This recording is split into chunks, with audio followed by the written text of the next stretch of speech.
The science behind the product actually is quite simple. We are trying to put our bodies in a kind of a cold shock and to request body to react on that shock and to do the best what it can to still alive, to keep itself alive, and even more than that, to try to rebuild itself, trying to fight with the cold. So, and we have two different type of cold procedures. One is a cold procedure, as we call it, as it is, and the other one is a cryo procedure. The difference between those two is actually in the temperature level.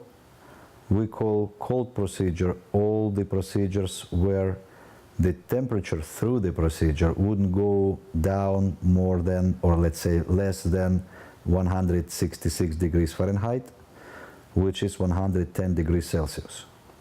And the cryo procedure is everything which is below that. When we say everything, we would like to say that the cryo procedure could be considered when we use nitrogen, liquid nitrogen, as a cold agent.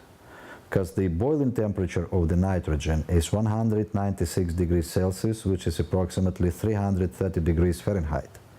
So nitrogen allows us to put the temperature that low, which cannot be actually done with any other type of cooling agents, including liquid oxygen or simple electric devices. So the difference in the biological reaction of our bodies on these two different type of procedures are as follows.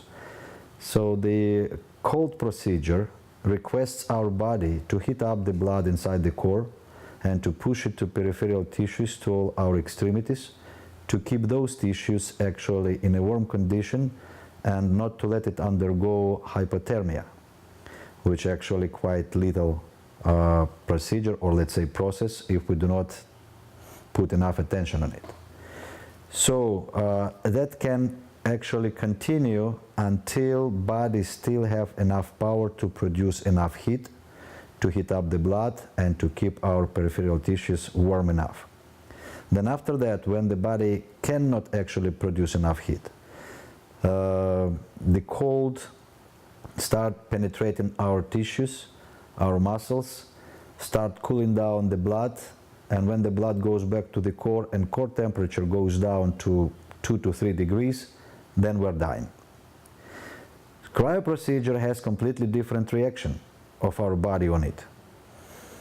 When we put quite severe cold on the surface of skin, and in our cabin skin surface goes down on temperature to approximately 40 degrees in the first 30 seconds, and actually in 1 minute it goes down to approximately 35 degrees.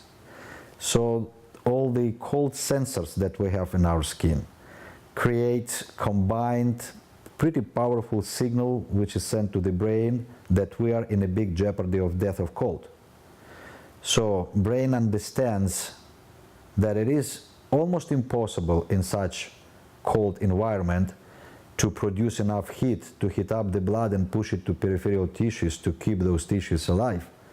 Instead, brain sends the signal to constrict all peripheral tissues and to push blood inside the core and to try at least to keep a core temperature intact for as long as possible, trying to survive this severe cold. So we have to say here that only 20% of our blood actually contains in the veins and arteries. The rest is in capillaries, in venulas and arterioles. So we're talking about 80% of the blood which almost immediately push down to the core. So our systolic blood pressure goes up for approximately 10 points, and our blood starts circulating inside the core faster on the, as we call it, short circle, and the temperature of the blood goes up. And on the peak of the procedure, it could reach even approximately 104 Fahrenheit, which will not be very much feelable for our body since we are in a cold environment. But it is very effective to kill all the viruses that we can have in our blood. Because as you know, reaction of our body on any kind of cold actually to heat up the blood to kill the virus. That's what we do actually in a few moments without any kind of collateral damages or any kind of bad feelings as we have when our temperature goes up in the natural environment, like when you have a flu and you have all the kind of pains in your joints, in your muscles, your temperature goes up. That's how your body fights. But you feel it and you actually kind of suffering all that kind of fight. So but through 3 minutes of the procedure inside the cabin, you do not feel all that feelings, but you still have a positive results after all.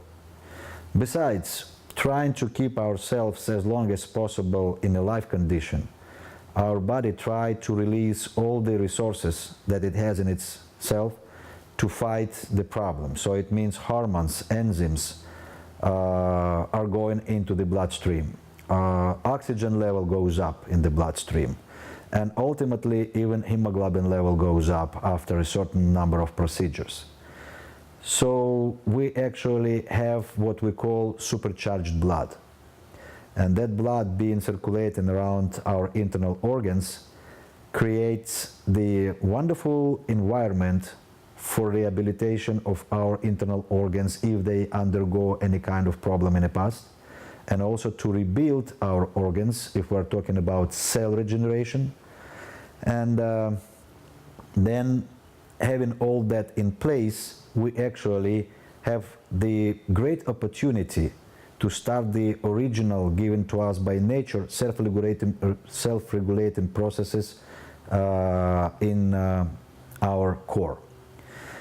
Then when we step out of the cabin and the signal disappears from the skin surface and all our constricted previously tissues are dilated, the blood, which we know already with quite high pressure, goes back to peripheral tissues, and very often it can reach even those places which were not reachable before the procedure, like we're talking about spiked capillaries, spiked venules, and arterioles. So blood actually can open it again because of the nature of the blood and the high pressure. Besides, this supercharged blood helps us actually to withdraw all the toxins from under skin layer, which helps us actually to detoxify our skin.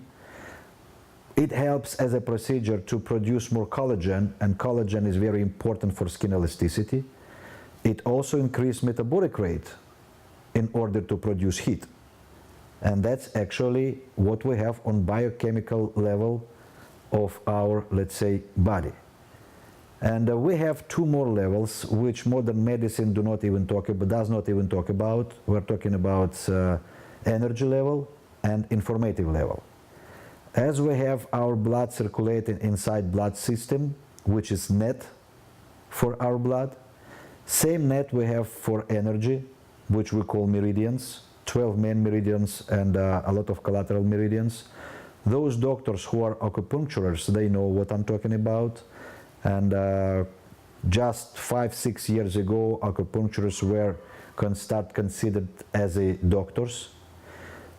So the same thing we have for our informative level or information exchange level, which we call nerve system, which is also net.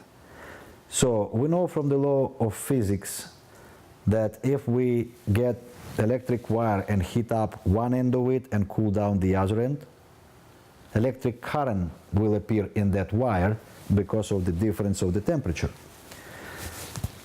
The same thing happened with our energy system. Main meridians actually are buried inside our bodies, but collateral meridians goes to the surface. Actually, main meridians also end up on the surface, but not that much as collateral. When we have temperature on the skin surface goes down to 35 degrees Fahrenheit, and we still have 98.5 degrees Fahrenheit the temperature inside the core, that big difference on the temperature on two ends of one or any of collateral meridians, including main one to a certain extent, creates a heavy energy flow inside our body. So not only we actually push our body to start producing enough energy to feed our internal organs, but also we flush away all the stagnated energy, or as we call, clogged knots. So these knots, if they are clogged, they do not let energy go through, and if energy cannot reach organ which is supposed to be fed by this energy, organs start dying. And let's say we have spleen, which is lack of energy. It starts dying, and we do not know about that until it manifests itself on the biochemical level. But that's too late, because organ is almost destroyed. And even if using modern medicine we start eating or consuming any kind of medication trying to help the spleen to work at least somehow, we're just fighting symptoms. We do not know where the source of the problem is. And we know now it's just because there is not enough energy to support that spleen operating.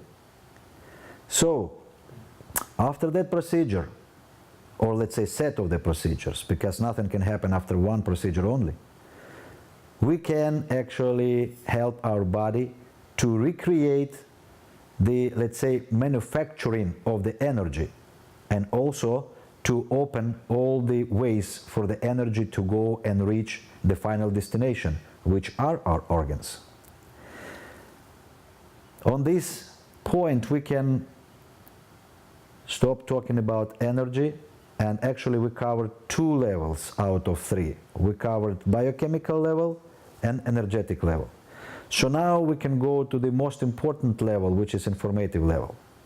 So if you ask anyone on the medical, let's say, environment, from the doctor who just finished university up to the very famous doctor, how immune system works, they will say no, they do not know how. They know it works, yes, but how? Nobody knows. Immune system, it's a part of informative system of our body, which tries to help us to recognize who is intruder, who is alias, and if it is intruder, to find the way how to fight it out.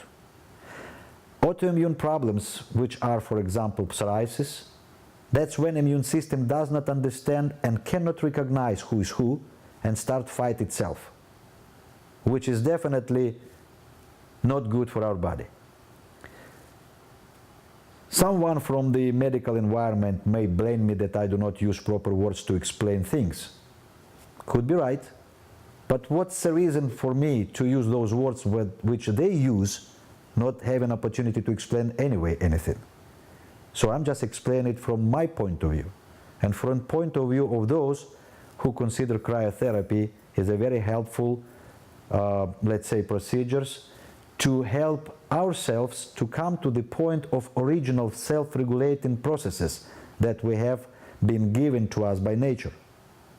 That's the most important thing about cryotherapy. It doesn't have any collateral damages because it doesn't do anything to the body. We do not treat anything, we do not cure anything. We just ask our bodies to start operate the way which nature ordered them from the beginning.